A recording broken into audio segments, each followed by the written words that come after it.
Alhamdulillah nahmaduhu wa nasta'inuhu wa nastaghfiruh wa na'udzu billahi min shururi anfusina wa min sayyiati a'malina may yahdihillahu fala mudilla lahu wa may yudlil fala hadiya lahu wa asyhadu an la ilaha illallah wahdahu la syarika lahu wa asyhadu anna Muhammadan 'abduhu wa rasuluh. Amma ba'd, fa inna asdaqal kalami kalamullah wa khairul hadi hadi Muhammad sallallahu alaihi wasallam wa syarrul umuri muhdatsatuha wa kullu muhdatsatin bid'ah wa kullu bid'atin dhalalah wa kullu dhalalatin finnar. Alhamdulillah, segala puji bagi Allah, dapat kita bertemu pada pagi ini untuk kita teruskan siri kuliah kita, siri bacaan kita di dalam kitab Encyclopedia Fiqh Practice karangan Syekh Hussein Al-Awaisyah, murid kepada Syekh Muhammad Nasiruddin Al-Albani rahimahullah. Tuan-tuan dan puan-puan, insya-Allah pada pagi ini kita akan teruskan di dalam bab, kita masih lagi di dalam bab azan, berkenaan tentang azan dan ikamat. Dan mudah-mudahan pada pagi ini kita akan dapat habiskan bab azan ini. Jadi tanpa kita berlengah masa, kita boleh terus buka halaman 326, halaman 326 berkenaan tentang adab-adab yang harus dimiliki oleh muazzin dan hal-hal yang harus dilakukannya ketika mengumandangkan azan. Tuan-tuan dan puan-puan, seperti yang kita telah sebutkan dalam kuliah sebelum ini, ketika mula kita mensyarahkan tentang kita mula membacakan tentang bab azan ni, kita ada menyebutkan bahawa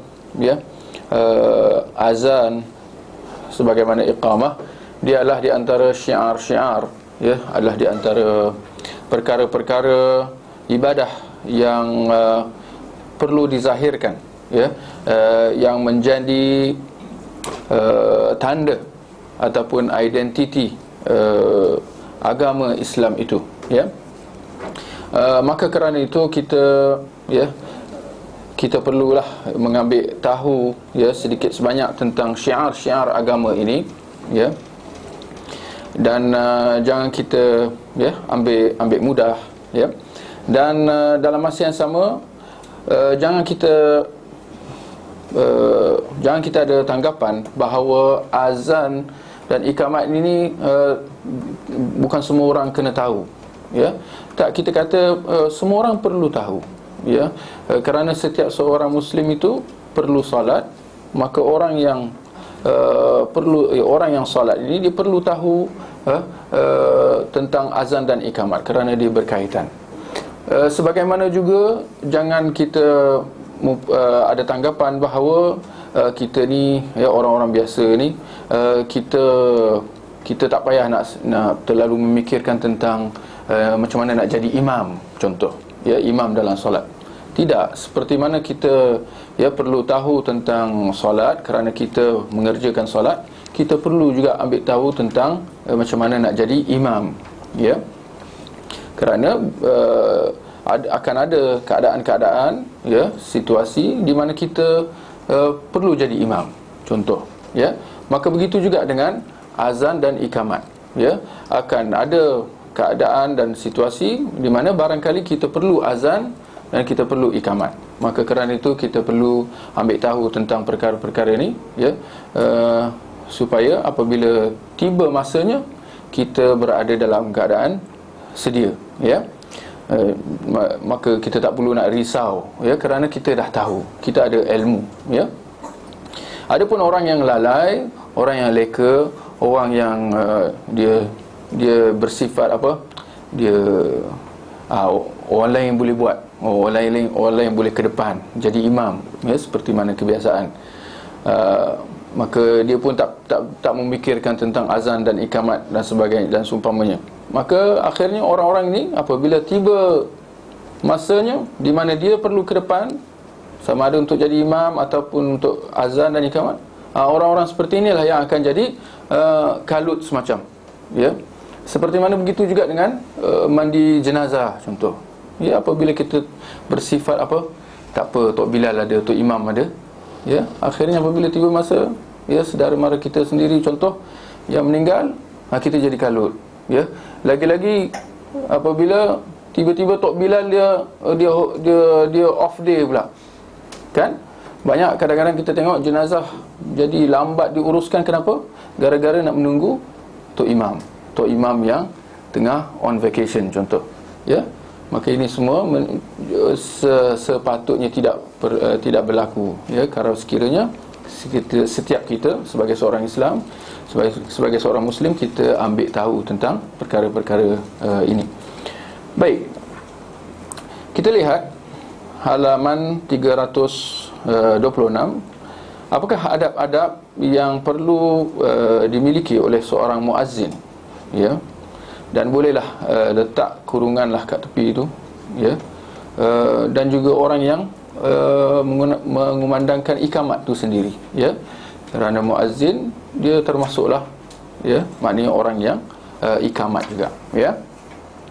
Baik, yang pertama, dia perlu mengharapkan pahala daripada azannya, dan mendambakan, ya, wajah Allah, ya, serta tidak meminta upah, ya. Dengan erti kata dia perlu ikhlas kerana Allah, bukan kerana sebab-sebab dunia, ya. Kenapa? Kerana azan adalah ibadah, dan ibadah seperti mana kita sedia maklum, antara syarat utamanya perlu ikhlas. Ikhlas maknanya apa? Tidak mengharapkan apa-apa daripada habuan ganjaran dunia, ya. Baik, itu yang pertama. Kita boleh sebutkan secara sepintas lalu lah, ya. Yang kedua, ya, hendaknya dalam keadaan suci, ya. Ini kita kata sunat, ya. Bila kata ada adab ni, maknanya dia lebih kepada menjurus, ya, perkara-perkara sunat, ya.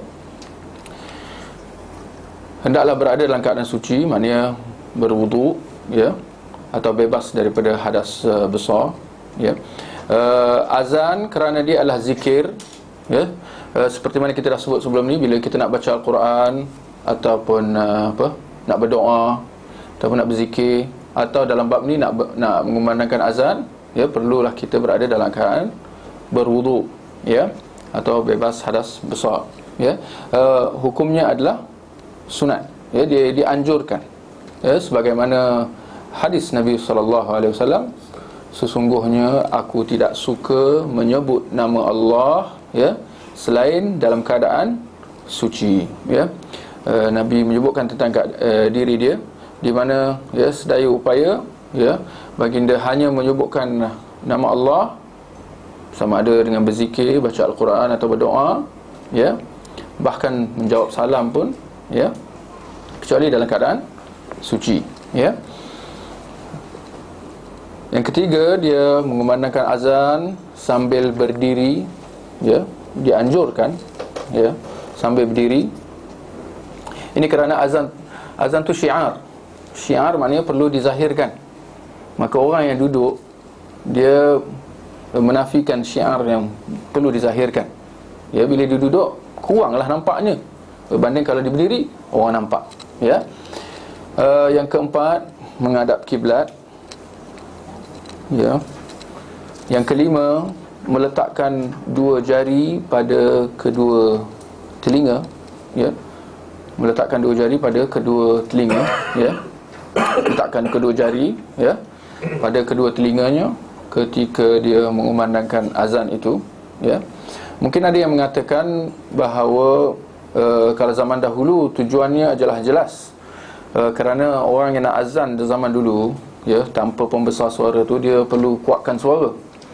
Maka memang menjadi adatnya kalau orang nak jerit, ya, nak kuatkan suara dia, dia akan tutup telinga dia. Kerana dengan cara itu dia akan dapat ya, berteriak dengan lebih kuat. Tapi bagaimana pula dengan zaman sekarang, apabila dah ada pembesar suara, perlukah menutup kedua telinga juga? Ya, ini satu persoalan lah. Maka jawapannya adalah tetap perlu dianjurkan. Ya. Kenapa?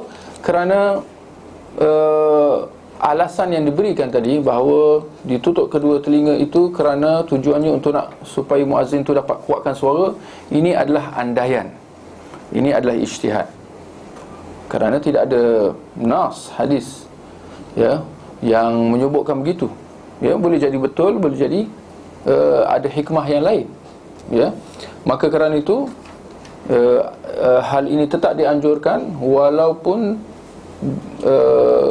muazzin itu menggunakan pembesar suara.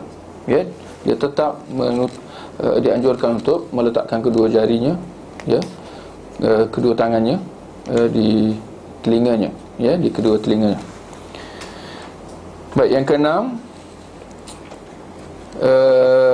menoleh sedikit menoleh sedikit.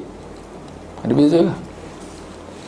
Sedikit menoleh, ya, ke kanan dan ke kiri dengan menggerakkan leher, ya, sedangkan bahu tetap menghadap kiblat ketika mengucapkan hayya 'alas salah, hayya 'alal falah, atau apa yang diistilahkan sebagai al-hayyalatain.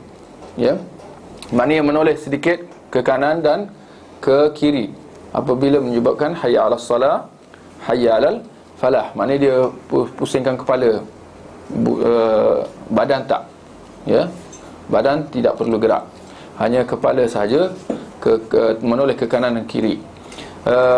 Adapun perincian cara itu ini tidak ada dalam nas, ya. Maka sama ada dia menoleh, ya, ke kanan apabila menyebutkan kedua hayya 'alas salah, hayya 'alal falah, hayya 'alas salah, ya, dan menghadap ke kiri sambil mengucapkan kedua hayya 'alal falah, hayya 'alal falah, ya, atau dia menoleh ke kanan hayya 'alas salah dan ke kiri hayya 'alas salah, hayya 'alal falah ke kanan dan hayya 'alal falah, ya, ke kiri. Maknanya dia bagi setiap satu tu ke kanan dan kiri, atau dia menyebutkan kedua hayya 'alas salah pada kanan sahaja dan apabila hayya 'alal falah di kiri. Jadi ada dua cara lah, boleh faham insya-Allah, ya. Itu terpulang, ya, kerana tidak ada nas yang memperincikan tentang macam mana, ya. Apa yang penting dia menoleh ke kanan dan ke kiri. Pun sama juga, ada yang mengatakan ini apabila zaman dulu bolehlah, ya, kerana tak ada pembesar suara. Tapi zaman sekarang, ya, pembesar suara kat depan, kalau ditoleh kanan dan kiri, larilah suara dia. Kita kata ini dia boleh dia sesuaikan lah, pandai-pandai lah mulut tu, ya, jangan dijauhkan. Ini benda yang ini tak sepatutnya menimbulkan isu besar. Apa yang nak dikatakan di sini ialah tetap menoleh ke kanan dan kiri walaupun menggunakan pembesar suara. Kenapa? Kerana hikmah itu apa yang pasti ada hikmahnya, ya. Dan bukan semata-mata kerana zaman dulu tak ada pembesar suara, ya. Kita kata ada kebarangkalian ada hikmah-hikmah yang lain yang kita tak tahu. Maka kerana itu tetap toleh ke kanan dan kiri ketika mengucapkan hayya 'alas salah, hayya 'alal falah, walaupun menggunakan pembesar suara, ya. Baik, seterusnya yang ketujuh, mengumandangkan azan di tempat yang tinggi. Ini adabnya, ya. Pun kita nampak dia punya signifikannya, kerana azan adalah syiar yang perlu dizahirkan, yang perlu ditonjolkan, yang perlu ditunjukkan. Maka bertepatanlah kalau muazzin tu, ya, mengumandangkan azannya di tempat yang tinggi. Kalau kita lihat zaman dulu tidak ada pembesar suara, kita dah sebut tadi. Maka kerana tu dia akan naik di atas bumbung masjid, ya. Bumbungkah tak? Ada beza? Dia naik ke atas lah, di atas atap masjid, supaya suaranya lebih didengari. Satu. Dan yang keduanya supaya orang nampak dia. Ya, kerana dia adalah syiar. Ya. Orang nampak dia. Bila kita nampak orang yang tengah sedang memanggil kita, dia akan apa? Dia lebih menarik. Sebab azan tu tujuannya untuk manggil kan. Tapi itulah, bila kita dengar suara tapi tak nampak orang dia, kurang sikit dia punya daya tarikan dia. Ya, ini mungkin dalam bab psikologi lah agaknya. Walaupun ini adalah antara adab-adab azan. Nak kata zaman dulu, ya, tak ada menara. Zaman Rasulullah tak ada menara. Maka apa yang ada adalah Bilal akan naik di atas bumbung masjid tadi, ya. Tapi persoalan di sini, tuan-tuan dan puan boleh ambil, ya, boleh ambil perhatian, lihat persoalannya. Bagaimana dengan menara yang telah diwujudkan pada zaman dulu juga? Ya, diwujudkan, tapi itulah selepas zaman Rasulullah, ya, apabila ya berlakunya pembukaan kota Islam yang baru, maka wujudlah menara-menara ini, di mana Bilal atau muazzin dia akan naik atas menara dan mengumandangkan azannya, ya. Bagaimana dengan menara-menara itu? Para ulama mengatakan itu tidak ada masalah, kerana dia menepati objektif azan itu, supaya suara itu lebih jauh didengari. Apabila dia naik di tempat tinggi, lagi dengar suara dia dapat tersebar lebih luas, ya. Cuma itu zaman dulu, ya. Tapi persoalan pada hari ini, ya, tuan-tuan dan puan-puan, kita mendapati bahawa apabila ada pembesar-pembesar suara, tidak ada perlu lagi muazzin, ya. Kita mendapati amalan pada hari ini, muazzin dia tak naik lagi ke atas menara tu, ya. Maka di sini persoalan cupu emas dia, mengapa didirikan menara-menara, dibangunkan, dibina menara-menara tu? Ada jawapan? Kita tengok masjid-masjid kat keliling semua ada menara-menara kan? Soalan, ini soalan, mungkin ada orang kata ini soalan tak berapa cerdik ke soalan yang cerdik. Kenapa didirikan menara-menara tu? Ada jawapan? Nak letak speaker. Satu jawapan yang bagus. Tak ada tempat lain kan nak letak? Yang agama syiar. Ya, syiarnya adalah azan. Menara tu dia membantu dulu untuk muazzin naik. Tapi sekarang muazzin tak panjat lagi dah. Kita kadang-kadang nampak ada tangga juga, tapi kita tertanya-tanya siapa yang nak naik, siapa yang nak panjat. Jawapan dia maintenance lah, nak betulkan apa-apalah, lampu ke apa. Tapi muazzin tak naik lagi dah, tak panjat lagi dah.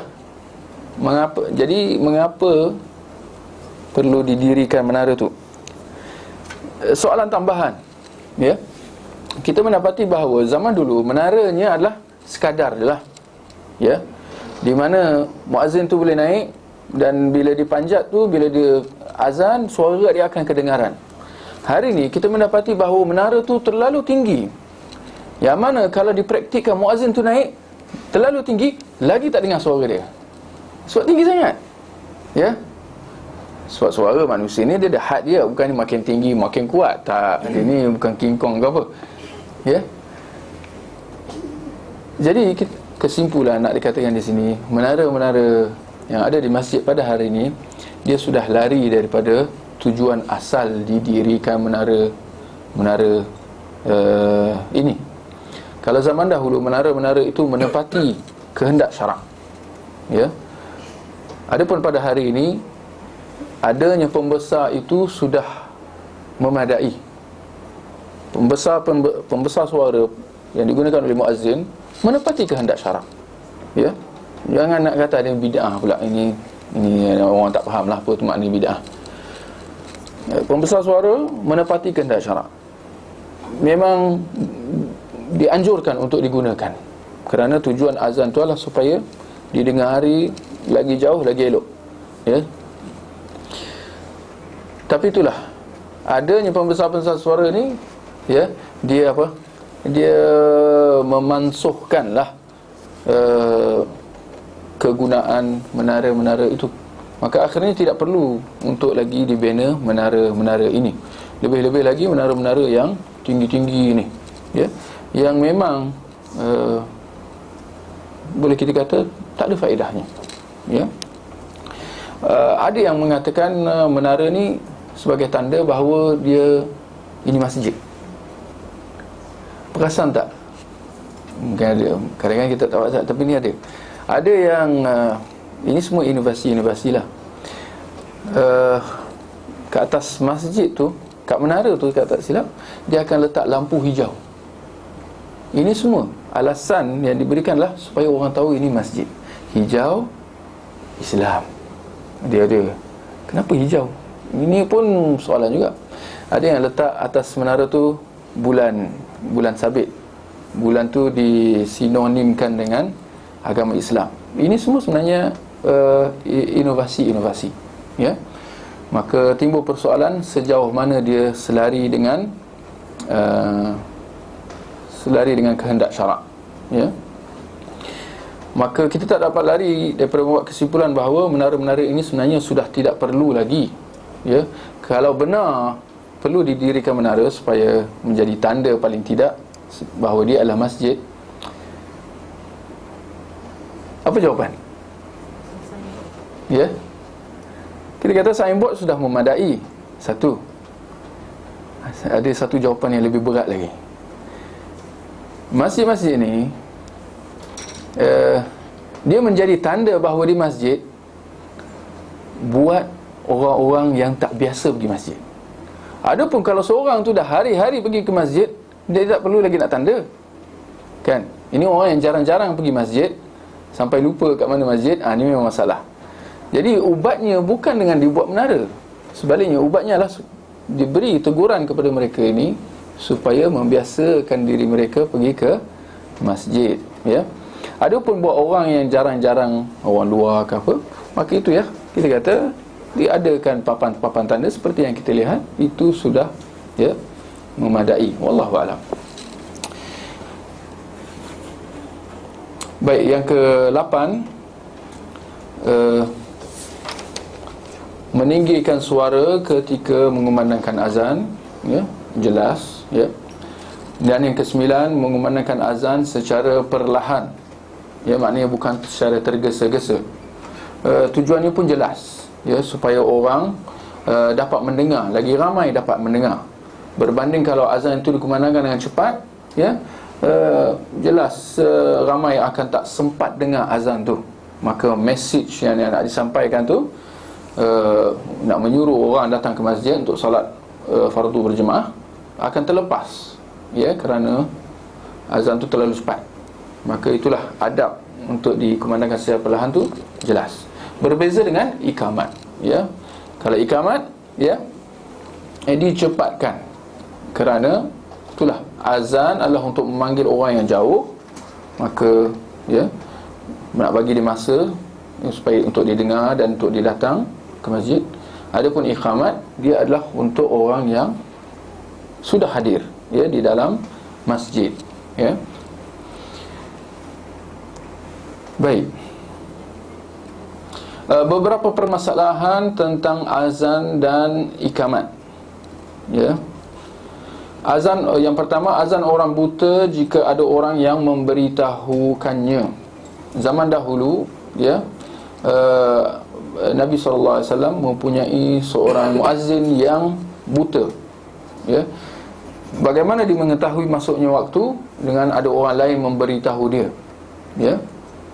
Kesimpulan nak dikatakan di sini bahawa tidak ada masalah, ya, untuk seorang muazzin tu kalau dia buta, ya, asalkan ada pembantu yang memaklumkan kepada dia tentang masuknya waktu, ya. Yang kedua, menunggu antara azan dan iqamat. Apa yang nak disebutkan di sini, bahawa antara azan dan iqamat untuk setiap solat fardu adanya solat sunat, ya. Nama dia solat sunat antara azan dan iqamat. Ya.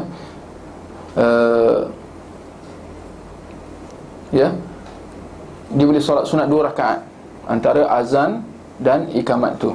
Ya. Maknanya ini lain daripada sunat tahiyat masjid atau sunat rawatib, qabliyah dan ba'diyah. Ini lain. Nak mengatakan banyak solat sunat yang boleh dilakukan kalau kita sampai ke masjid untuk nak solat fardu. Ya. Maka yang pertama kita solat sunat tahiyat masjid.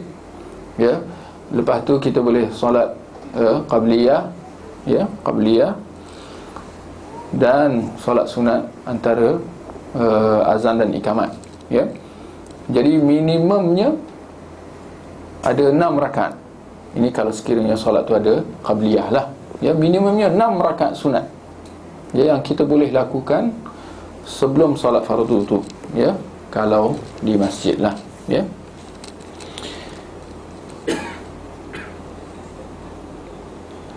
Begitu juga, ya, sunnahnya antara azan dan iqamat tu Bilal tu bagi masa, ya, supaya orang dapat datang. Ya, jangan terlalu cepat antara azan dan iqamat tu kalau di masjid. Ya, kalau di masjid secara, ya, khasnya, ya. Ada disebutkan hadis di situ, ya. Jadikanlah antara azan dan iqamatmu, ya, waktu yang cukup untuk orang yang berhajat menunaikan hajatnya, ya, perlahan-lahan, ya, dan orang yang sedang makan, ya, menghabiskan makanannya secara perlahan-lahan. Ya.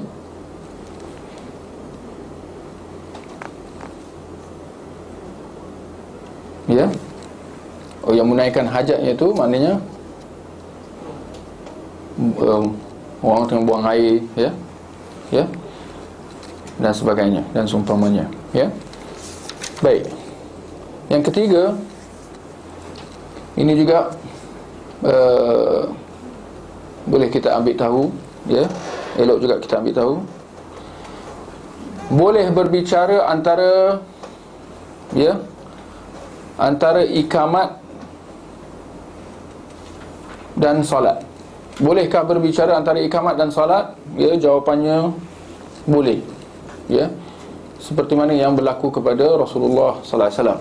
Ya, pada suatu ketika iqamat itu dikumandangkan, bukan azan, iqamat. Ya. Lalu ada yang datang kepada Rasulullah kerana ada urusan, dan ternyata Rasulullah, ya, berbicara dengan orang itu. Ya, sedangkan iqamat telah dikumandangkan. Nak mengatakan di sini, ya, boleh, ya, tidak ada masalah di situ, ya, untuk ditangguhkan solat itu, ya, sekiranya ada keperluan untuk berbicara dan seumpamanya. Ya.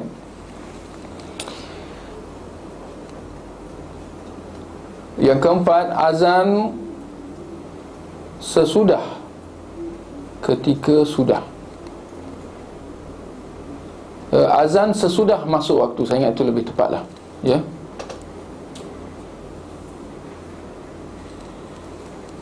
Azan sesudah masuk waktu. Ya, ini juga menjadi syarat azan, bahawa dia hanya boleh dikumandangkan sesudah masuk waktu. Ya. Adapun sebelum, itu jelas tidak dibolehkan, kecuali dalam solat subuh. Ini antara yang kita dah sebut sebelum ni. Ini adalah antara sunnah yang ditinggalkanlah. Dalam solat subuh secara khasnya, sunnahnya sebenarnya ada 2 azan. Ya, azan yang pertama sebelum masuk waktu, dan azan yang kedua selepas, sesudah masuk waktu, dan lepas tu iqamat. Ya. Seperti mana yang kita lihat di bawah tu, ya, adanya hadis Nabi SAW. Tengok halaman 334 kat bawah tu. Sesungguhnya Bilal mengumandangkan azan pada waktu malam, maka makan dan minumlah sehingga Ibnu Ummi Maktum ya, mengumandangkan azan. Ya. Jadi Nabi ada dua muazzin. Bilal, iaitu Bilal bin Rabah, dia mengumandangkan azan, dua Bilal untuk azan subuh secara khasnya. Bilal bin Rabah dia mengumandangkan azan sebelum masuk waktu. Ya. Beberapa ketika, kalau ikut kiraan pada hari ini, kira-kira 15 minit, 10 minit sebelum masuk waktu. Ya. Dan muazzin yang kedua iaitu Ibnu Ummi Maktum. Dia ni yang muazzin Rasulullah yang buta. Ya. Dia mengumandangkan azan apabila masuk waktu. Ya. Kita lihat hadis yang berikutnya menjelaskan tujuan adanya dua azan ini dalam waktu subuh. Ya. Di mana Nabi bersabda, janganlah azan Bilal menghalangi salah seorang di antara kalian daripada makan sahurnya. Ya, kerana belum masuk waktu lagi.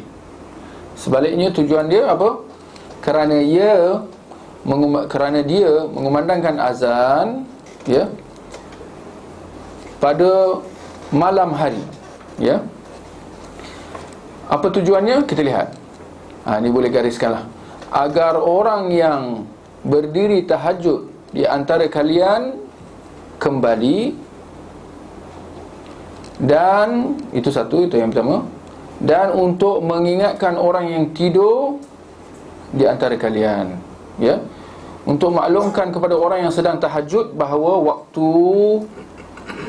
waktu tamat solat tahajud tu sudah hampir, untuk dia berhentikan tahajud dia, ya, untuk dia hentikan, tamatkan qiyamul lail dia, ya, atau tarawihnya kalau waktu bulan Ramadan, ya.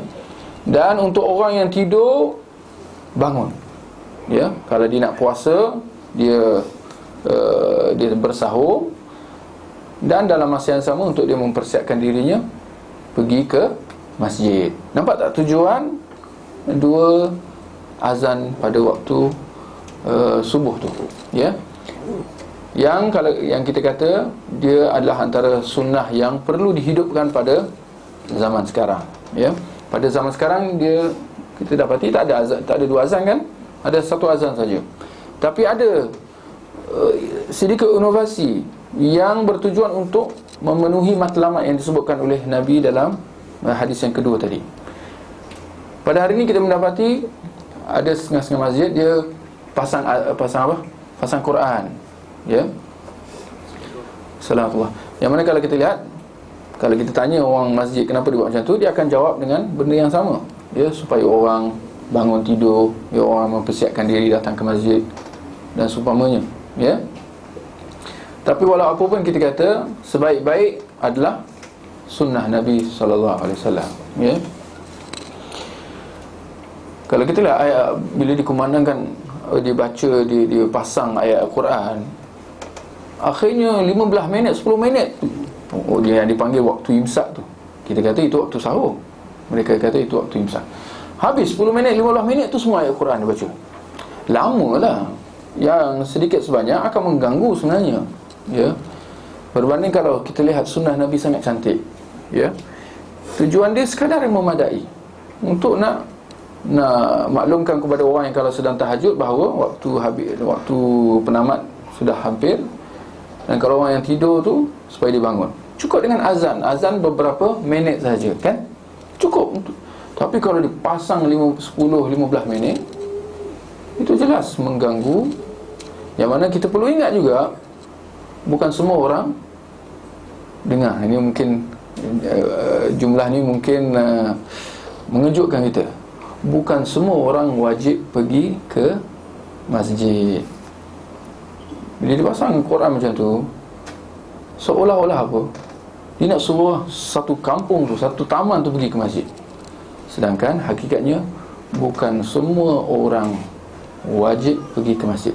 Bukan semua orang Islam wajib pergi ke masjid. Betul atau tidak? Siapa yang tak wajib?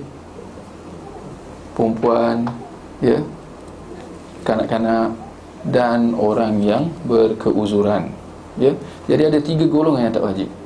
Ya, hanya satu golongan je. Lelaki yang baligh sahaja yang wajib pergi ke masjid, ya. Tapi itulah, kalau kita kat Malaysia ni, bila ada buat macam ni, masjid-masjid buat macam ni, kita akan mendengar suara-suara tak puas hati, kadang-kadang daripada masyarakat Islam juga, tapi ada juga daripada kalangan orang yang bukan Islam. Tapi itulah, bila orang bukan Islam komplain, kita pun tak boleh jadi, kita pun marah lah, kan. Timbullah sifat-sifat kata asabiyah ke apa, ya. Tapi itulah, kita dalam dilema. Bila orang kafir duduk, orang bukan Islam duduk komplain, kita pun perlu mempertahankan agama juga. Tapi itulah, dalam masa yang sama, benda yang kita nak dipertahankan tu tak menepati sunnah juga. Jadi kalau kita nak condemn 100%, kita takut kita sama dengan orang bukan Islam. Tapi kalau kita nak setuju, nanti kita setuju dengan satu yang bukan menepati sunnah juga. Jadi perbuatan seperti ini membuatkan orang Islam jatuh dalam dilema. Kita jadi dilema. Kerana itu kita kata sebaik-baiknya dielakkan, dan jalan selamatnya adalah kembalilah ke sunnah Nabi sallallahu alaihi wasallam. Ya. Baik, kita lihat perkara yang kelima, ya, halaman 335. Bolehkah ikamat dikumandangkan oleh selain muazzin? Ya. Boleh tak orang yang kumandangkan ikamat tu lain daripada orang yang azan? Ya, jawapannya boleh, kerana kaedahnya mudah, kerana tidak ada nas yang melarang. Ya. Adapun hadis yang berbunyi barang siapa yang azan maka dialah yang ikamat, hadis ni dhaif, tidak sabit daripada Nabi sallallahu alaihi wasallam. Maka kembalilah ke hukum asal, bahawa boleh, harus, tidak ada halangan. Kalau orang yang azan lain, orang yang ikamat lain, ya. Walaupun sunnahnya apa? Sama. Orang yang azan dia lah yang ikamat. Soalan, boleh tak orang yang azan tu dia yang ikamat dan dia yang imam? Dibolak semua? Boleh. Ya. Kalau masjid, mana-mana masjid macam tu, Tok Imam ni nak bolak semua, tapi jawapannya boleh. Ya, walaupun sunnahnya orang yang berlainan, orang yang antara muazzin dengan imam tu lain. Tapi kalau dari sudut boleh tak boleh, biasa kalau kita masyarakat kita, aku dah azan tadi, engkau lah, kan. Bila dia berlaku tolak menolak siapa nak jadi imam, ini laki lah, kan, perempuan tak tahulah, tolak menolak, aku dah ikamat tadi, engkau lah. Tapi kalau kita cerdik, tak apa, orang ikamat tak apa, boleh jadi imam. Kalau kita nak tolak dia lah, ya. Baik. Perkara yang keenam, hendaknya ikamat di tempat yang berbeza daripada tempat azan, ya, ditukar tempat tu. Kalau kita lihat zaman dulu, jelaslah, ya, azan tu dikumandangkan di tempat yang tinggi. Kita dah sebut tadi, di atas zaman Rasulullah dulu, di atas bumbung masjid. Adapun ikamat dikumandangkan di dalam masjid, ya, jadi tempatnya berbeza. Alhamdulillah, kalau pada zaman sekarang pun benda yang sama berlaku, ya. Azan tu di tempat yang lain. Walaupun boleh ambil perhatian lah, zaman sekarang apa yang berlaku adalah muazzin tu dia menyorok, ni bahasa kasar dia lah, muazzin tu dia menyorokkan dirinya ketika dia azan. Ini menyalahi syiar Islam, ini menyalahi sunnah. Muazzin menyorokkan diri ketika dia kumandangkan azan. Dia menyorokkan diri kat mana? Boleh tahu kan? Bilik khas. Sepatutnya bukan macam tu. Sepatutnya dia keluar. Kenapa takut? Dia takut silap ke, takut suara tak sedap ke, orang tak tahulah siapa. Tapi sepatutnya bukan macam tu. Sepatutnya dia keluar, ya, kat dewan salat tu, ya. Atau lebih tepat lagi sebenarnya, yang terkejut, sebenarnya muazzin tu perlu kumandangkan azan kat mana zaman sekarang? Kat luar masjid, Ya, kat luar masjid. Kalau dia rajin, dia panjatlah bumbung tinggi tu. Ya. Tapi apa tu nak kata bahawa supaya orang nampak dia. Ya. Tapi jadi nak kata apa yang berlaku hari ni, dia sangat-sangat menyalahi sunnah Nabi. Ya, akhirnya kita dengar suara je. Ya. Baik. Yang ketujuh, adakah ikamat harus diulangi jika terdapat jarak waktu yang panjang antara ikamat dan solat? Kita dah sebut tadi, kalau dah ikamat boleh adanya jarak. Kalau ada urusan, ya, ada orang yang nak berbicara dengan imam, seperti yang berlaku kepada Nabi sallallahu alaihi wasallam. Tapi di sini persoalan, kalau dah ada berlaku jarak antara ikamat dengan solat tu sendiri. Contohnya muazzin dah ikamat, tapi ada berlaku kelewatan untuk nak solat tu sendiri. Perlukah diulang balik ikamat? Boleh faham insya-Allah? Ya. Jawapannya tidak perlu. Ya. Jawapannya tidak perlu. Seperti mana yang kalau kita baca kat bawah tu ada, ya, ada nasnya pada zaman Nabi sallallahu alaihi wasallam, ya. Baik, yang ke-8, bilakah para jemaah berdiri untuk solat? Ini perlu ambil perhatian juga. Bila jemaah perlu berdiri? Bila dah sampai masjid, ya, sesudah azan, lepas tu solat tahiyat masjid, kita pun duduklah tunggu ikamat. Tapi bila Bilal memandangkan ikamat, bila jemaah perlu berdiri, ya. Ada hadis ataupun riwayat daripada Anas bin Malik mengatakan bahawa jemaah akan berdiri ketika Bilal mengucapkan qad qamatis salah, ya, telah didirikan salat. Qad qamatis salatu, qad qamatis salah, ya, ucapan dalam, ya, ikamat tu. Allahu akbar, la ilaha illallah. Jadi ada asar Anas mengatakan jemaah akan berdiri apabila diucapkan qad qamatis salah. Walau bagaimanapun kita perlu maklum bahawa ini hanya kalau sekiranya imam dah sampai. Ya. Sebenarnya ikamat itu hanya boleh dikumandangkan kalau imam dah sampai. Ya. Imam dah nampak, dah masuk, baru dikumandangkan ikamat. Ikamat tu bukan untuk nak panggil imam datang. Boleh, kadang-kadang Bilal pun, mana imam ni, ikamat lah panggil dia. Bukan. Dia salah, kena faham tu. Ya. Ikamat hanya boleh dikumandangkan apabila imam sampai. Ya. Maka kalau sekiranya ikamat itu dikumandangkan sedangkan imam tak ada lagi, jangan berdiri. Boleh faham, ya? Kalau ikamat, Bilal ni terlajak, tahu macam mana, dia tak perasan ke apa, dia baca ikamat, kumandangkan ikamat, sedangkan imam tak sampai lagi, kita kata jangan berdiri. Ya. Baik, kita kena ambil perhatian. Saya melihat benda ni banyak berlaku di masyarakat, dalam masyarakat kita. Dalam solat Jumaat, bila dah habis khutbah, ini lakilah, ya, sering kali saya nampak bila dah habis khutbah tu, siapa ingat apa imam baca, khatib baca bila hujung khutbah yang kedua tu? Dia dah baca doa-doa dia, doa kepada sultan, pemangku sultan, raja muda, ya.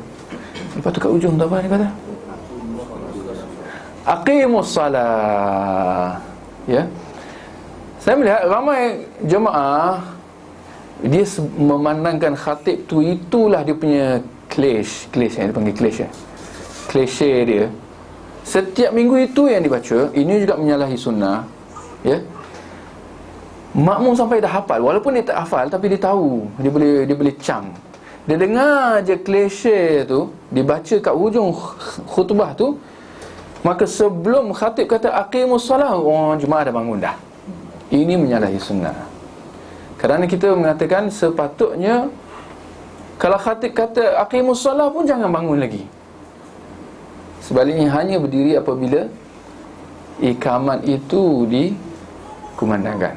Bahkan kita kata sunnahnya jangan berdiri sehingga diucapkan qad qamatis salah. Nampak? Jadi perbuatan jemaah kita kena ambil perhatian. Sebenarnya perbuatan jemaah bangun sedangkan khatib tak habis lagi bercakap, menyalahi sunnah. Kerana ketika khatib bercakap, berkhutbah, jemaah patut buat apa? Duduk diam dan dengar, bukan bangun. Walaupun kita kata oh dah nak habis dah, tak, kita kena faham, ya, kerana dia terikat dengan pahala mendengar khutbah tu.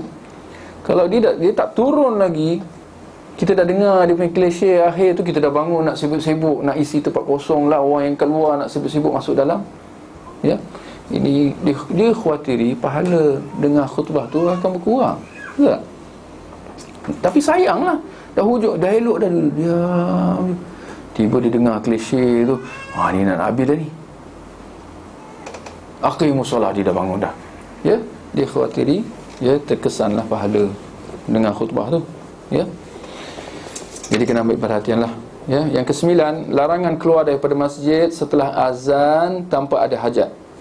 Ya, jangan kita keluar masjid kalau azan, andaikan kita sampai ke masjid sebelum azan, ya, lalu Bilal mengumandangkan azan, ya, jangan kita keluar, ya, ada tegahan daripada kita keluar daripada masjid sesudah azan dikumandangkan.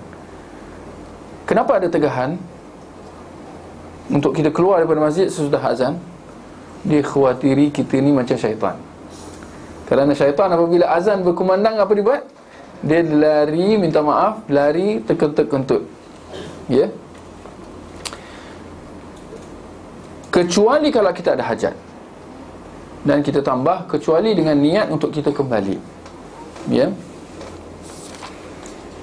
Boleh insyaAllah, ya. Itu kalau azan. Bagaimana kalau ikamat? Ikamat dikumandangkan, boleh tak keluar? Lagi tak boleh keluar, ya, lagi ditegah, ya, kerana jelas kalau azan ada masa lagi nak balik, tapi ikamat bila masa kita nak balik, ya, untuk kita nak kejar salat dengan imam, ya. Jadi ini ditegah. Sekarang ni makmum banyak 3 saf pertama, so bila imam pergi depan, semua ikut, so komat belum lagi. So macam mana? Adakah kita nak ikut orang ataupun tak? Saf pertama tak dapat. Kita kena ambil tahu jugalah, di sini ada daripada dua sudut lah, ya, tentang bila kita nak berdiri, ya. Kita kata dah sebut tadi apabila Bilal kata qad qamatis salah. Tapi dalam soalan tadi, jemaah berdiri untuk pergi ke saf yang pertama. Saya ingat di sini adanya pertembungan sedikit, atau ada berlaku kekeliruan, khususnya dalam masyarakat kita. Soalan tu cantik sebenarnya, yang mana secara mukadimahnya saya mengatakan untuk soalan tadi tu, sepatutnya benda ni tak berlaku. Sepatutnya jemaah hanya berdiri apabila Bilal kata qad qamatus salah. Tetapi pada hari ini dia berlaku kerana ada beberapa kesilapan, khususnya dalam masyarakat kita. Dia tidak akan berlaku kalau sekiranya jemaah apabila mereka sampai ke masjid, pakat-pakat semua pergi ke saf pertama. Maka tak ada akan berlakunya nak berebut-rebut pergi saf pertama, sebab semua dah pakat penuhkan saf pertama awal-awal, betul tak? Seperti mana yang sepatutnya. Tapi jemaah, masyarakat kita ni, dia minta maaf, malu tak bertempat, atau malu terlajak. Perasan tak kalau jemaah sampai ke masjid, ini laki secara khasnya, kalau perempuan dia terbalik. Kita jemaah laki minta maaf, dia jadi macam perempuan, dia duduk kat belakang. Kalau perempuan dianjurkan duduk di belakang. Seperti mana dalam hadis, sebaik-baik saf lelaki yang di depan, dan seburuknya yang di belakang, dan sebaik-baik saf perempuan yang di belakang, dan yang seburuknya yang di depan. Tapi itulah yang berlaku sekarang. Ini terbalik. Lelaki bila masuk masjid, pakat-pakat isi kat belakang, dia tengok je, memerhatikan keadaan. memandang-mandang, mengawasi keadaan. Takut-takut ada musuh datang. Dia tengok siapa masuk. Seolah-olah ada bahaya di depan. Tapi kita kata, jangan, kenapa macam tu? Tidak sepatutnya berlaku. Dan ini menyalahi sunnah. Sepatutnya, seperti mana dalam hadis, kalau seorang kamu mengetahui ganjaran saf di depan, dia pasti akan datang walaupun dalam keadaan merangkak. Ya. Tapi apa yang berlaku pada hari ini itulah. Semua datang di belakang, dia duduk di belakang, kadang-kadang ada berdiri tengok. Tapi itulah, bila imam datang, itulah baru dia sibuk-sibuk, ya, nak pergi ke depan. Ya. Sedangkan itulah, ya, Bilal belum lagi, ya, mengumandangkan ikamat dia dan seumpamanya lah. Jadi kita kata, walaupun pun kita nak, macam mana pun kita tak nafikan, kita pujilah kesungguhan untuk nak mengisi saf depan tu, itu bagus. Tapi cara tak kena. Sepatutnya diisi awal-awal lagi. Tapi dah pakat semua duduk belakang, itulah berlakulah berebut-rebut untuk nak mengisi apabila imam datang sedangkan ikamat belum dikumandangkan. Ya. Ada positif dan positif, dia ada pertindihan di situ. Ya. Boleh insya-Allah. Yang ke-10, azan dan ikamat bagi orang yang terlepas waktu. Terluput tu maknanya terlepas waktu. Kita mengatakan, ya, sunnahnya walaupun kita terlepas waktu, tidur atau lupa, ini sahaja keuzuran dia, tetap dianjurkan untuk kita azan dan ikamat. Walaupun kita solat, nak istilahkan qada atau ada, itu istilah saja. Walaupun kita solat qada, ya, terlepas waktu, ya, tetap dianjurkan untuk kita azan dan ikamat. Boleh faham insya-Allah? Ya. Bukan nak mengatakan azan dan ikamat tu hanya kalau dalam waktu. Tak, kalau terlepas pun, ya, kita contohnya kita lewat bangun, ya, solat subuh misalnya, kita hanya bangun matahari dah naik, tetap dianjurkan untuk kita azan dan ikamat. Ya. Baik, nombor 11, azan bagi orang yang salat sendirian pun dianjurkan untuk orang yang salat bersendirian, ya, kita ada sebut sebelum ni, untuk tetap dia azan dan ikamat, ya, walaupun dia bersendirian, walaupun dia terlepas waktu, ya, orang semua dah solat dah, dia subuh gajah, tak sengaja, ya, bangun-bangun matahari dah meninggi, tetap azan dan ikamat walaupun dia bersendirian. Ya. Cuma saya melihat penulis Syekh Hussein, dia seolah-olah dia terlupa hadis yang menyebutkan hikmah untuk azan dan ikamat walaupun solat bersendirian, yang mana kita dah baca dalam awal bab sebelum ni di halaman 312. Jadi bolehlah tengok halaman 312 lepas ni lah, ya. Tengok di halaman 312 tentang hikmah untuk kita azan dan ikamat walaupun kita solat bersendirian, di mana Nabi SAW mengatakan bahawa jika seorang kamu berada di tanah yang tandus, tanah yang kosong, tanah yang lapang, ya, lalu masuk waktu, maka hendaklah dia, ya, berwuduk atau tayamum kalau tak ada air, ya. Dan sekiranya, Nabi kata, dan sekiranya kalau dia ikamat, maka akan salat bersamanya kedua malaikatnya. Adapun sekiranya kalau dia azan dan ikamat, akan salat di belakangnya apa? Tentera-tentera Allah yang tidak boleh dilihat dengan mata kepala. Hikmah yang cukup besar. Mungkin kita salat bersendirian, tapi kerana kita azan dan ikamat, tentera-tentera Allah, maknanya apa? Para malaikat akan bersaf-saf di belakang kita, ya.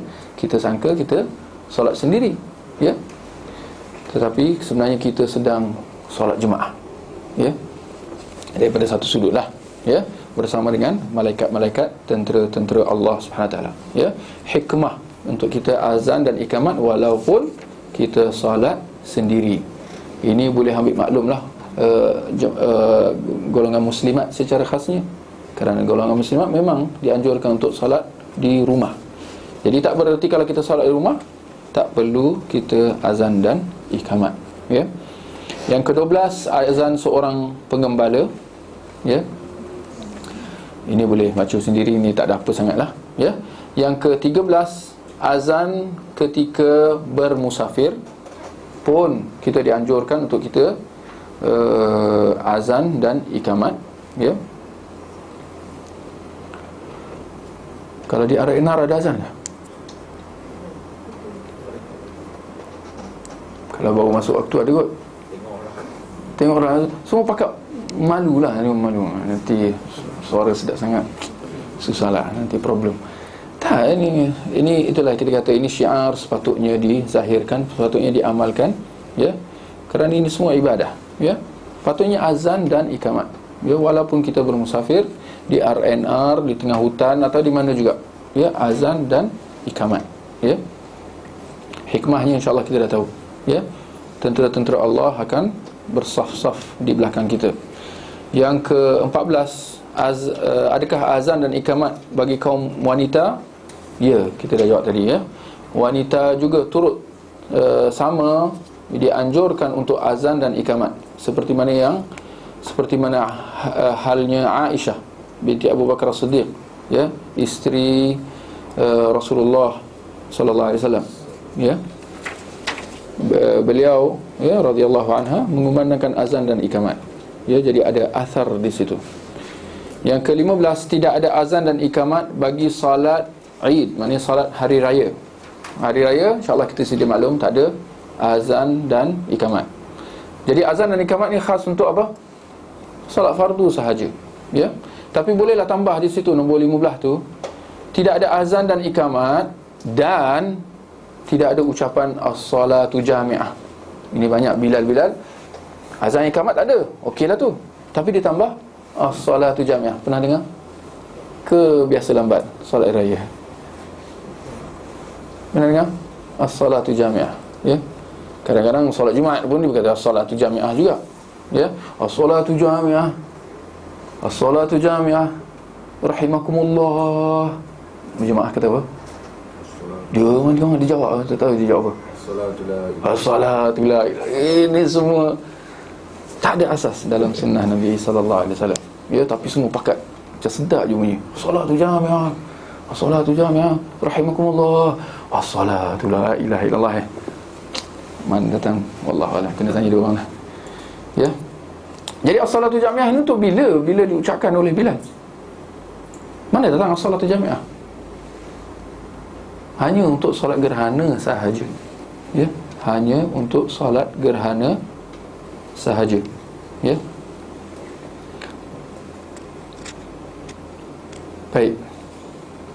Yang ke-16, berbicara ketika azan, ya. Boleh tak kita berbicara ketika azan, ya? Jawapannya harus, walaupun menyalahi apa yang afdal.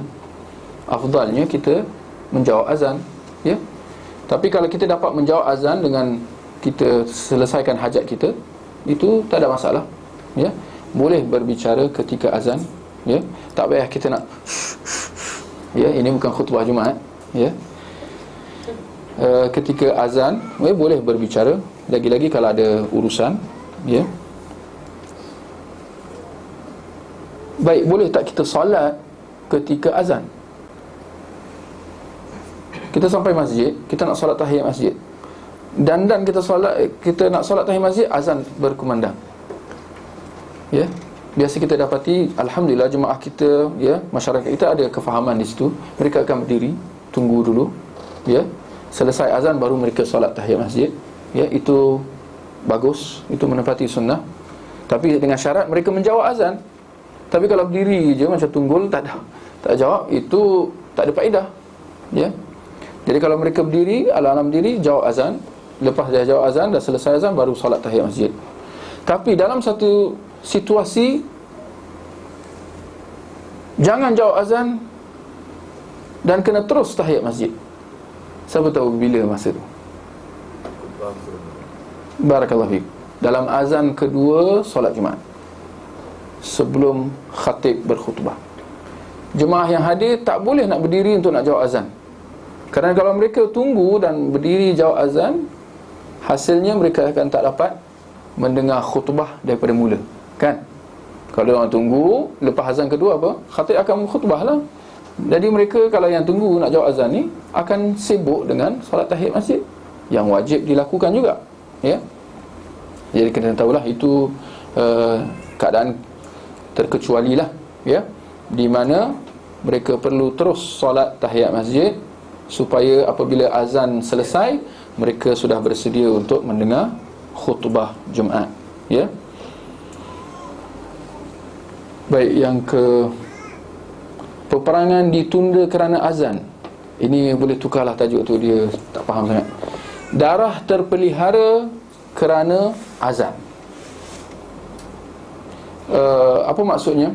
Maksudnya pada zaman dahulu, ya, pada zaman Rasulullah sallallahu alaihi wasallam dulu, apabila Rasulullah pergi dengan tentera-tentera baginda, ya, berperang, antara sunnah baginda, sebelum baginda nak menyerang sebuah kampung, ya, baginda akan tiba di pinggiran kampung itu pada waktu malam dan menanti sehingga waktu subuh.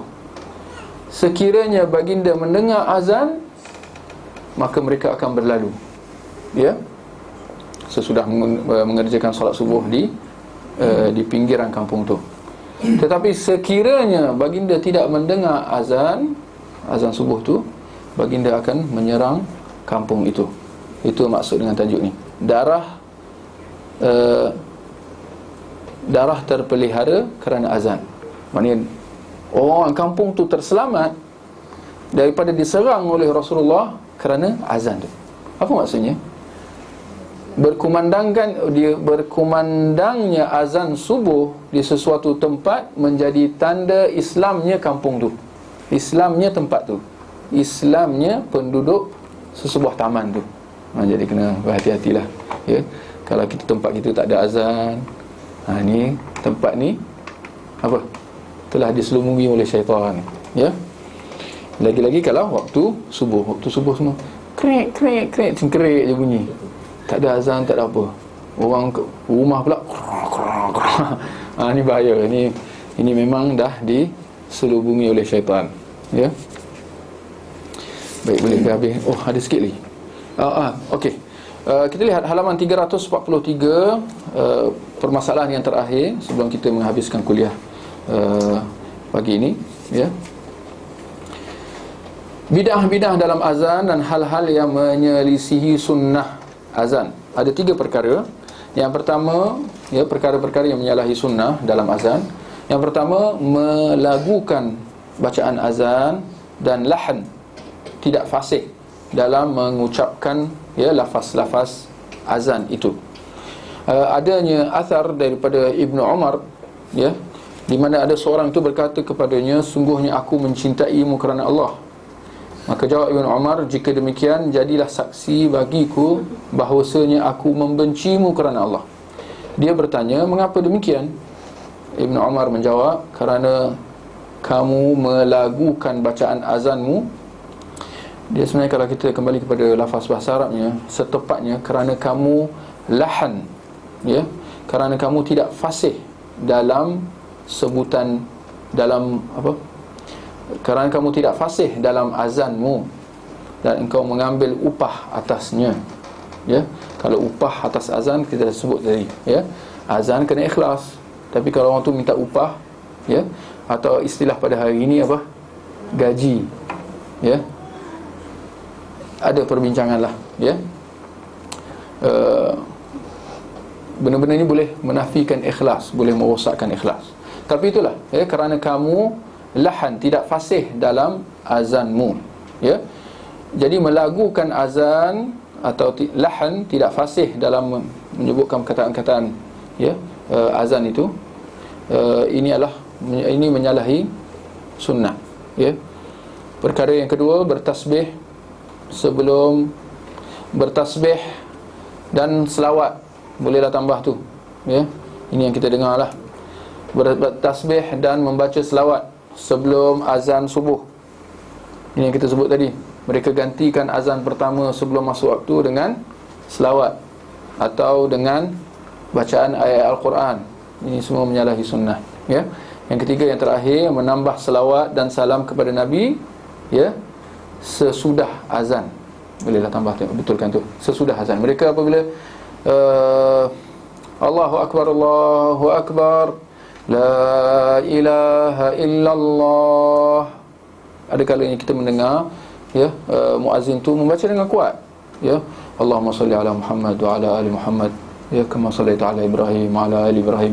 Dia berselawat, ya, dengan kuat. Ini menyalahi sunnah Nabi sallallahu alaihi wasallam. Sunnahnya adalah azan tu berhenti di situ, la ilaha illallah, berhenti di situ, ya, bacaan azan itu.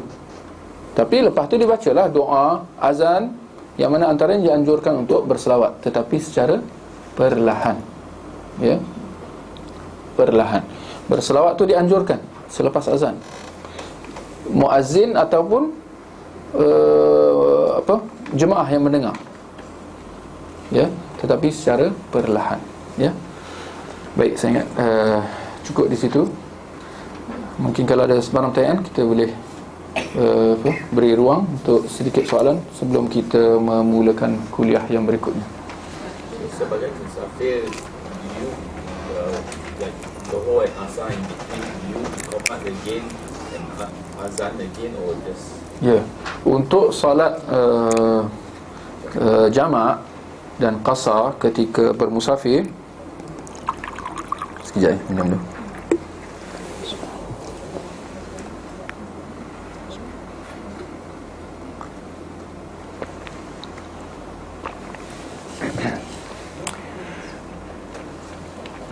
Untuk solat jamak dan qasar ketika musafir, sunnahnya apa? Apabila kita nak himpunkan dua solat, sama ada zuhur dan asar atau maghrib dan isyak, cukup dengan satu azan dan dua ikamat, ya. Cukup dengan satu azan tetapi dua ikamat, ya. Azan yang pertama, ya, pada solat yang pertama, kalau zuhur dan asar, maka kita azan, lepas tu kita ikamat, kita kerjakan solat zuhur, lepas tu terus bangkit, ya. Selesai solat pertama tu terus bangkit, tak ada nak baca apa, zikir-zikir, ya. Terus bangkit dan ikamat, ya. Tidak perlu untuk nak diazankan. Jangan buat azan, ya. Sunnahnya tidak perlu azan untuk waktu yang kedua tu, ya, solat yang kedua.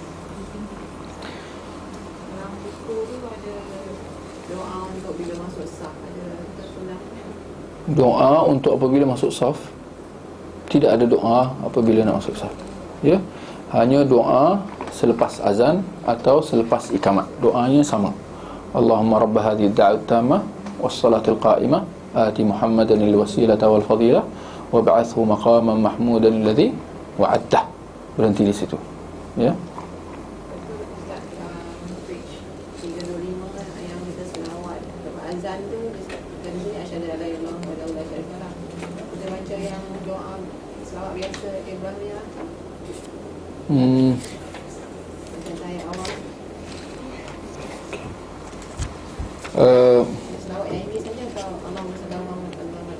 Yang paling ringkas boleh, kalau nak panjang pun boleh, ya.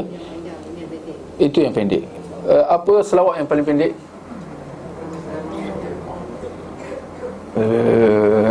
Tak boleh lah. Apa selawat yang paling pendek? Allahumma salli ala Muhammad, ya. Apa selawat yang paling panjang, yang paling lengkap? Ya Hanana. Apa selawat yang paling lengkap, yang paling terpuji, yang paling sempurna?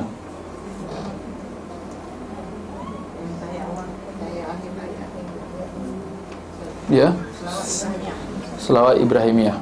Tasyahud, bacaan tasyahud, bacaan selawat kita ketika tasyahud, yang pertama atau yang kedua sama sebenarnya, ya.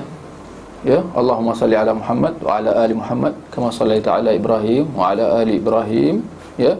Wa barik ala Muhammad wa ala ali Muhammad kama barakta ala Ibrahim wa ala ali Ibrahim innaka hamidun majid.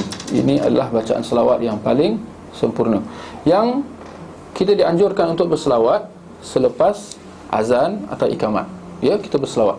Ya, ringkasnya Allahumma salli ala Muhammad. Ya, dan doa, baca lepas doa azan itulah, ya Allahumma rabb hadhihi da'at tamah. Ya, raditu billahi rabba wa min Muhammadin rasula, ya, wa bil islami dina. Ya, ini juga doa selepas azan. Ya, boleh insyaAllah. Ustaz, yang biasa kita antara kuliah maghrib dan isyak tu, Kuliah masuk isyak, kita nak berhenti ke atau nak terus berhenti azan lebih baik, ataupun lepas kuliah kita azan? Ya, dalam situasi kita ada urusan, kita ada majlis atau kita ada kuliah pengajian antara maghrib dan isyak tu, ini berlakulah di mana apabila tiba waktu isyak tu, ketika kita sedang mengikuti kuliah ataupun ada majlis ke apa ke, ya, masuk waktu, ya, masuk waktu isyak tu, bagaimana keadaannya? Perlukah dikumandangkan azan dan terus kita solat, lepas tu kita sambung balik kuliah atau majlis kita, ataupun perlukah kita, ataupun bolehkah kita menangguhkan azan dan solat itu sehingga selesai kuliah kita, atau ada beberapa pilihan lah, atau kita kumandangkan azan dahulu, solat kita tangguhkan kemudian selepas selesai kuliah kita, ataupun bagaimana? Ya, yang pertama tadi kita kata apa? Dah lupa dah. Yang pertama tadi Azan dan solat. Azan dan salat. Barakallahu fiik. Ya, baik. Sebenarnya ini semua pilihan. Ya, semua ni boleh. Semua tiga pilihan yang kita sebut tadi boleh, terpulang kepada kita mana yang sesuai. Dan tak ada mana-mana yang lebih afdal daripada yang lain. Tak ada mana-mana yang lebih afdal daripada yang lain. Terpulang kepada pilihan kita yang mana yang lebih kita kata yang paling sesuai lah. Ya, walaupun kita mengatakan kalau apa, mengikut keadaan pada masyarakat pada hari ini, kalau dikumandangkan azan dahulu pada waktunya, ya, lalu sambung kelas atau kuliah balik, solat kemudian, itu lebih sesuai. Ya, kenapa kita kata azan dulu? Supaya azan itu jangan dilewatkan. Lagi-lagi kalau menggunakan pembesar suara lah. Andaikan, ya, solat isyak masuk waktu berapa? Ke 8.30 kan? Biasanya kuliah habis pukul 9 contohnya. Jadi kalau dilewatkan azan tu sehingga pukul 9, lalu dikumandangkan azan pukul 9, ya, dengan pembesar suara, apa, jadi orang jadi keliru lah. Memang akan jadi fitnah lah. Ini memang mazhab Wahabi. Kan? Jadi ini semua untuk nak mengelakkan fitnah, untuk mengelakkan salah faham. Dikumandangkan azan pada waktunya. Ya, paling tidak orang-orang semua tahu, masyarakat keliling semua dah tahu masuknya waktu. Kalau mereka nak datang masjid, mereka boleh datang. Ya. Dan nak sambung kuliah lepas tu, lepas kuliah baru sambung kelas. Itu saya kira yang paling sesuai lah. Say the melakukan the azan, like our azan is Barakallahu, ini soalan ni sebenarnya nak cari pasal ke apa? Tak saya gurau je, jangan. Adakah yang dimaksud, apa yang dimaksudkan dengan melagukan azan? Saya tanya baliklah.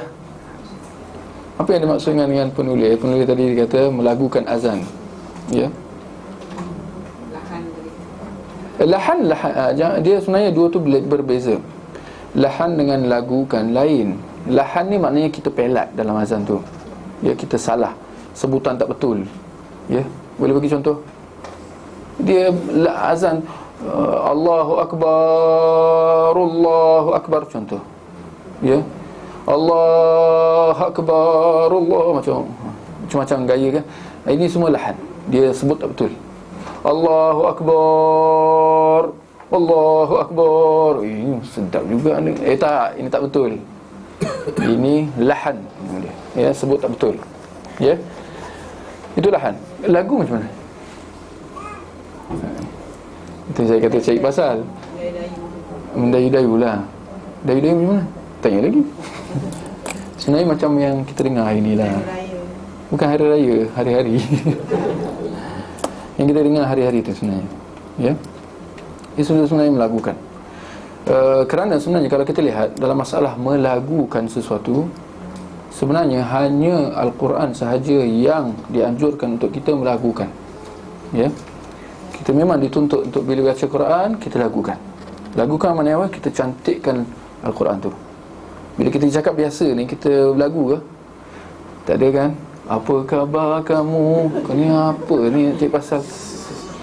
Aku khabar baik. Tak ada. Hanya Al-Quran sahaja yang dianjurkan untuk kita melakukan. Alhamdulillahi Rabbil Alamin. Kita baca lenggok-lenggok, berdayu-dayu, kita melagukan Al-Quran tu. Ya, ini memang dianjurkan. Seperti mana hadis Nabi SAW, laisa minna man lam yataghanna bil Quran. Bukan tergolong daripada kami siapa yang tidak melagukan Al-Quran. Ya. Hadis ini sahih dalam Bukhari. Tapi kita melihat ini dalam Al-Quran. Bagaimana dengan yang lain? Adakah doa-doa, zikir-zikir? Ini kena ambil perhatian juga. Ini masalah, banyak berlaku kekeliruan macam ni. Zikir-zikir, doa-doa, bahkan azan, perlukah ia dilagukan? Ya. Jawapannya tidaklah. Kerana kenapa? Kenapa tidak? Yang pertamanya, tak ada anjuran untuk kita melakukan. Nabi kata Al-Quran sahaja yang dilakukan. Yang keduanya ialah kerana Nabi SAW tidak melakukan begitu. Bilal bin Rabah, Ibnu Ummi Maktum, mereka tidak melakukan azan mereka. Para sahabat tidak melakukan zikir-zikir mereka. La ilaha illallah, la ilaha illallah, itu melakukan. Ya, sepatutnya tak jadi macam tu. Ya hanana ya banana tu lagilah kan. Itu memang lagu habis. Ya. Jadi ini semua menyalahi sunnah Nabi sallallahu alaihi wasallam. Jadi akhirnya azan bagaimana sepatutnya dikumandangkan? Biasa. Biasa saja. Samalah. Ya. Tapi kita tengok antara azan dan ikamat pada zaman sekarang, yang mana yang dilakukan? Keduanya atau salah satunya? Ikamat lagu tak? Kan? Sepatutnya azan begitu. Bahkan ini boleh jadi hujah atas mereka. Kenapa kamu melakukan azan dan tidak melakukan ikamat? Macam mana nak lakukan ikamat? Allahu Akbar, Allahu Akbar, asyhadu an la ilaha illallah, asyhadu anna Muhammadar. Tak ada orang buat macam tu kan? Bila semua pakat Allahu Akbar, Allahu Akbar, asyhadu an la ilaha illallah, asyhadu anna Muhammadar Rasulullah, hayya 'alas salah, hayya 'alal falah, qad qamatis salatu, qad qamatis salah, Allahu Akbar, Allahu Akbar, la ilaha illallah. Awak Bilal laju je, azan lah sikit, berlagu lah sikit. Tak ada orang macam tu kan? Timbul persoalan, kenapa? Tak tahu. Saya tak tahu. Apa yang pasti itulah, ya. Sepatutnya azan dan iqamat sama, tidak dilakukan. Ya. Itulah dia sunnah Nabi sallallahu alaihi wasallam. Ya. Baik, saya ingat kita akhiri dengan soalan yang di tangan saya ni. Ada yang mengatakan waktu subuh di Malaysia lebih awal daripada waktu sebenar. Hal ini telah menimbulkan keraguan kepada orang awam. Apa yang perlu seorang awam lakukan? Ya. Ini dakwaan bahawa waktu subuh atau azan subuh dikumandangkan sebelum waktu sebenar. Ini satu dakwaan, ya. Yang mana tak dinafikan, ada di setengah-setengah tempat yang saya dengar secara pasti di luar Malaysia, ya. Bahkan Syekh Al-Albani rahimahullah ada menyebutkan tentang hal ni, berlaku di Jordan. Azan subuh dikumandangkan sebelum masuk waktu. Ya, ada berlaku. Ini reality. Ya. Jangan nak kata subuh, waktu yang lain pun kena disemak juga. Ya. Ini akibat apabila kita berpandukan kepada waktu apa? Waktu takwim, waktu kalender ilmu falak tu. Ya. Tapi dalam masa yang sama, kalau kita nak mendakwa bahawa takwim ini lari daripada waktu sebenar, masuk waktu, tak kira solat subuh ke atau solat fardu yang lain, perlu kepada pembuktian. Perlu bukti. Mana buktinya? Kita kena tengok pergerakan matahari tu. Kerana waktu solat ni dia berpandukan kepada pergerakan matahari kan. Yang mana kalau kita lihat di Malaysia secara khasnya agak sukar. Kerana keadaan di Malaysia ni sentiasa berawan. Jadi nak nampak pergerakan matahari tu, cahaya matahari tu, lagi-lagi waktu subuh, memang susah. Ya. Maka akhirnya dakwaan-dakwaan seperti ini memang akan menimbulkan kekeliruan. Akhirnya kalau kita dah kata kalender waktu solat ni dah tak betul ni, kalau kita nak kembali kepada asal, nak tengok pergerakan matahari, nak tengok cahaya matahari tu, sukar. Jadi akhirnya kita jadi dilema, yang ni tak boleh, yang ni pun tak boleh, kan? Maka kerana itu saya melihat bahawa sepatutnya, ya, selagi mana tak terbukti, ya, dengan mata kita, dengan kita melihat cahaya waktu subuh tu, ya, maka selagi itu kita kata kita berpandukan dengan kalender waktu solat tu. Kerana ini akan mengelakkan daripada kekeliruan dan akan mengelakkan daripada kita berbantah-bantahan. Kita boleh bayangkan kalau jemaah solat tu tiba-tiba Bilal tu ikamat, ada pula yang bangun, Bilal, belum lagi masuk waktu, tunggu dulu. Sudah. Ada yang nak tunggu 5 minit, ada yang nak 10 minit, ada yang kata 20 minit, selamat. Kenapa 20 minit? 30 minit lah. Pula 30 minit. Akhirnya pakat tak tunggu, semua matahari dah naik dah. Ini nampak. Jadi bercakaran. Sedangkan dalam Islam kita disuruh supaya sentiasa menjaga kesatuan kita. Jadi benar-benar kita kena hati-hati, jangan kita menimbulkan fitnah. Selagi tak terbukti lah. Kalau dah terbukti memang tak boleh lah. Kalau dah terbukti bahawa azan yang dikumandangkan memang sebelum terbitnya cahaya fajar, maka kita kata kita tak boleh solat lagi, kan? Itu insya-Allah kalau terbukti. Nak mengatakan Islam berdiri di atas bukti, bukan dakwaan-dakwaan, ya, hearsay. Apa si fulan kata, apa yang fulan kata, tak boleh, ya. Terdapat surau masjid yang mengadakan kuliah selepas maghrib sehingga tidak mengumandangkan azan isyak. Adakah hal ini menepati syarak? Tidak. Kalau sampai tidak mengumandangkan azan isyak, ini sangat bahayalah. Ya, ini sangat menyalahi sunnah lah. Sehingga tempat itu azan isyak tak dikumandangkan. Tak kira lah lambat ke tak lambat, ya. Kita kata kalau lambat pun tak ada masalah, dikumandangkan. Azan tetap perlu dikumandangkan.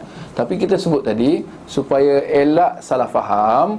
Tiba-tiba pukul 9, 9:30 kuliah baru habis, dia nak kumandangkan azan kuat-kuat, jadi masalah lah, syubhat lah. Tapi jadi itu kita kata jalan selamatnya, kumandangkan apabila masuk waktu dengan pembesar suara, walaupun lepas tu nak sambung kuliah. Supaya apa? Azan dikumandangkan di tempat tu. Boleh bayangkan kalau satu tempat tu azan tak kumandang, tak kira lah apa alasan pun, kuliah ke, ceramah perdana ke apa ke, ya, nak mengatakan pentingnya azan itu dikumandangkan kerana apa? Dia adalah syiar, dia adalah satu benda yang perlu dizahirkan, ya. Wallahu a'lam. Kita sebelum fajar. Itulah yang sebelum azan dia orang bertasbih, berselawat atau membaca ayat-ayat Quran. Ingat, Sendiri ke atau yang bersendiri, masjid, pembesar suara, semua, ya. bukan wirid sebelum subuh. Itulah yang kata menyalahi sunnah tu. Ya, wirid sebelum subuh. Ini semua menyalahi sunnah. Sunnahnya apa? Azan lah. Azan pertama tu sebelum masuk waktu tu. Tak ada wirid-wirid. Tak, ini sebelum fajar. Maknanya kalau kita kat rumah dan kita tunggu azan, kita tak boleh wirid. Afwan, jangan keliru. Ini berkait dengan muazzin tu sendiri. Oh, Muazzin tu berwirid kuat-kuat. oh ini untuk muazzin ni. Muazzin. Ya. Baik, wallahu a'lam.